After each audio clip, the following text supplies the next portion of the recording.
दो अत्यंत दुखद घटना को लेकर आपके बीच में उपस्थित हुआ। साथियों, कांग्रेस की गौ हत्या का इतिहास आप सबको ध्यान में होगा। 1966 की वो घटना आपको याद होगी जब कांग्रेस ने ये काम किया था, गौवंश की हत्या। अभी 2 दिन पहले कांग्रेस पार्टी के नेता राहुल गांधी जी रायपुर आए थे, तूता के मैदान में राजीव मितान क्लब के सदस्यों का सम्मेलन किया। आप सब लोगों ने देखा होगा कि किस प्रकार से उन युवाओं को बासी खाना परोसा गया और बासी खाना को वो युवा फेंक कर भूखे प्यासे चले। ये आपके सामने ये दृश्य है, कैसे खाने का वो डिब्बा फेंक कर गए, खाने लायक नहीं था।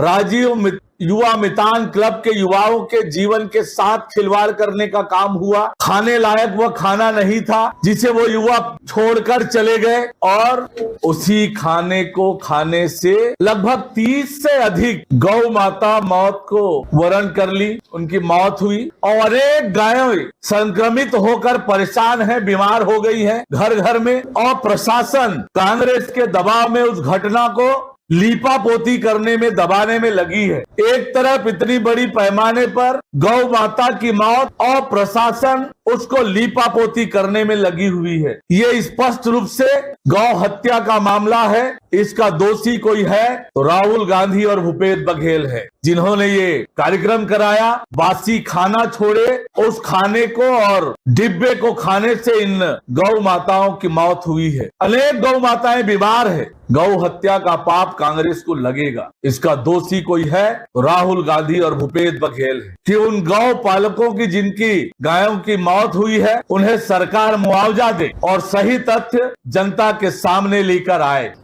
आज फिर गौ हत्या का इतिहास कांग्रेस पार्टी ने दोहराया है, जो 1966 में इन्होंने किया। प्रदेश में एक तरफ गौठान के नाम पर 1300 करोड़ रुपए का घोटाला इस सरकार ने किया, जिसे हमने आपके बीच, जनता के बीच प्रस्तुत किया, और वहीं इस प्रकार से गौ माता के मौत के दोषी ये कांग्रेस पार्टी है।